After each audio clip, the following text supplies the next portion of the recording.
ગૌતમેશ્વર મહાદેવના પટાંગણમાં શ્રીમદ ભગવત કથાનો લાભ શ્રોતાઓ લઈ રહ્યા છે.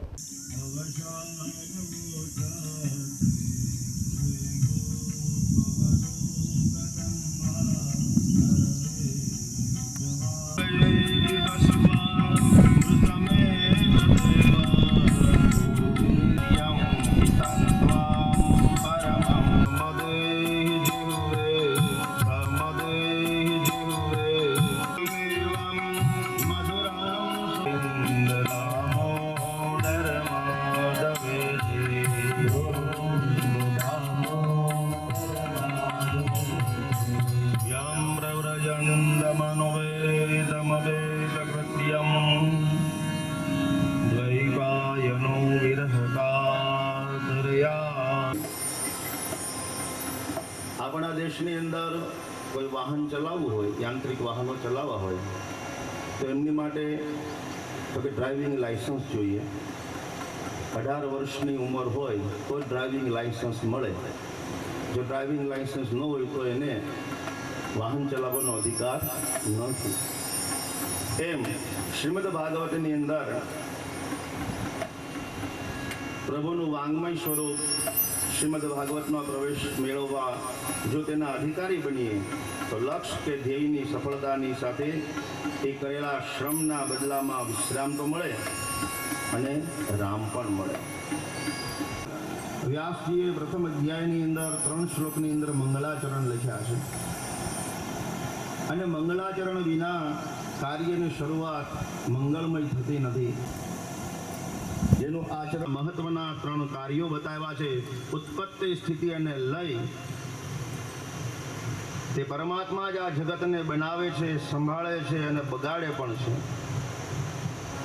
જેમ આપણે ઘરે કંઈ પૂજા પાઠ, હોમ હવન એવું કાંઈ વિધિ કર્મકાંડનો વિધિ કરે, પૂજાઓ કરે, યજ્ઞ યાગાદિ કરાવે અને છેલ્લે કર્મ પૂર્ણ થાય એટલે એના એ જ દેવતાઓને એમ કે યાંતો દેવ ગ્રહા સર્વે પૂજા માદાય પાર્થિવ ઇષ્ટકામ પ્રસિદ્ધ્યર્થમ શુભે પુનરાગમનાય. આવા એટલે તમામ દેવી દેવતાઓ હવે તમે તમારા સ્થાનને વિશે બિરાજમાન થાવ.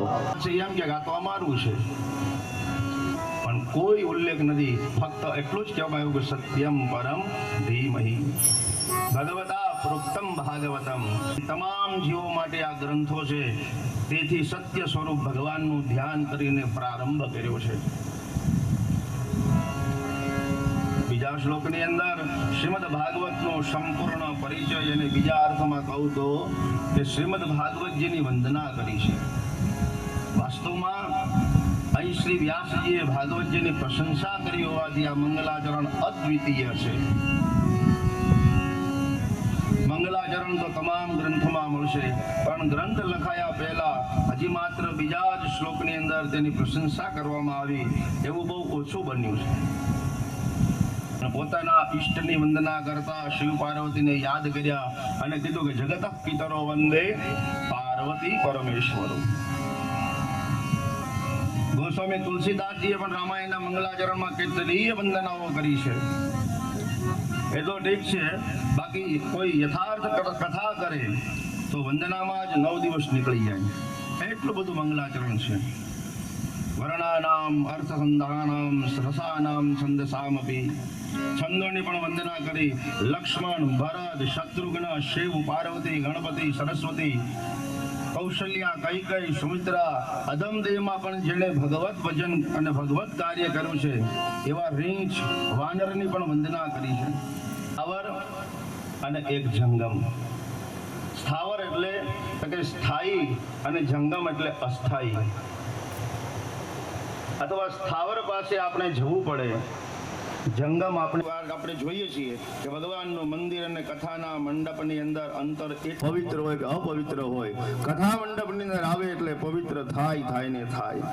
એટલા માટે આપણા શાસ્ત્રોની અંદર મંત્રોચ્ચાર કર્યા છે કે અપવિત્રમ પવિત્રો વા સર્વાવસ્થાંગતો પીવા યસ્મરે છે કે અપવિત્ર એ કંઈ નથી જોવાતું. કથા મંડપમાં બસ તો એક વખત આવી જા, અંદર આવી જાય પછી ઓટોમેટિક એ વ્યક્તિ પવિત્ર જ બને.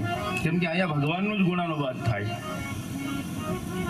પવિત્ર હો કે અપવિત્ર હોય, કોઈ પણ અવસ્થાની અંદર ભગવાનનું ભજન કરવાથી બાહ્ય અને આંતર શુદ્ધિ બને છે.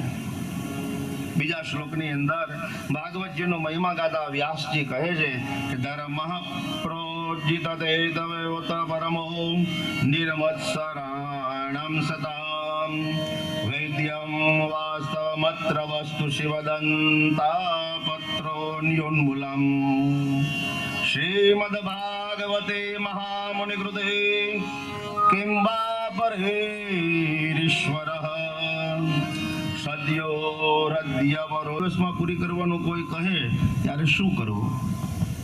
7 દિવસની અંદર પૂર્ણ જ ન થાય આ કથા. આ કથાના તો મહિનો, 2 મહિના, 4 મહિના, 6 મહિના સુધી સતત એક શ્લોકના 18,000 શ્લોક છે ભાગવતજીની અંદર.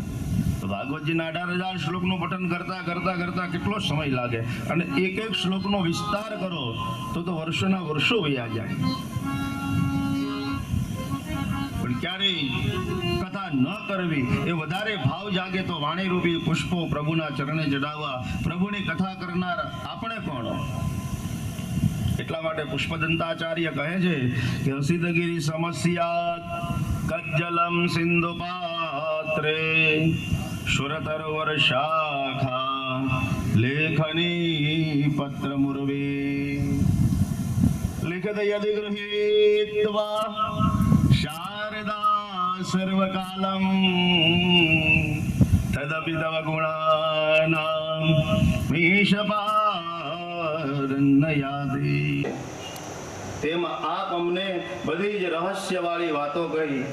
હવે અહીંયા આવું કહેનાર પરમ ઋષિઓ છે, તેમણે દીનતાનો ભાવ વ્યક્ત કર્યો છે. અને જો શ્રોતાઓમાં આવો ભાવ જાગે તો જ વક્તાની જીભ નહીં પણ હૃદય ખોલાવી શકાય. ઋષિઓએ અહીંયા 6 પ્રકારના પ્રશ્નો પૂછ્યા છે. પ્રથમ પ્રશ્ન કર્યો કે શાસ્ત્રમાં અથવા તો મહાપુરુષોના ઉપદેશમાં વર્તમાન સમયમાં જીવનું કલ્યાણ કરવાનું સરળ સાધન કયું? દરેક જીવનું કલ્યાણ થાય અને દરેક જીવનું સાધન કયું? ઋષિઓ તો એમ કહેવા માંગે છે કે તમે એમ કહેશો કે મેં સાંભળ્યું છે તો પણ અમે આ માની લઈશું, અને આપ એમ કહેશો કે મેં સાંભળ્યું નથી, શાસ્ત્રમાં વાંચ્યું છે તો પણ અમે માની લઈશું. આપણે આટલા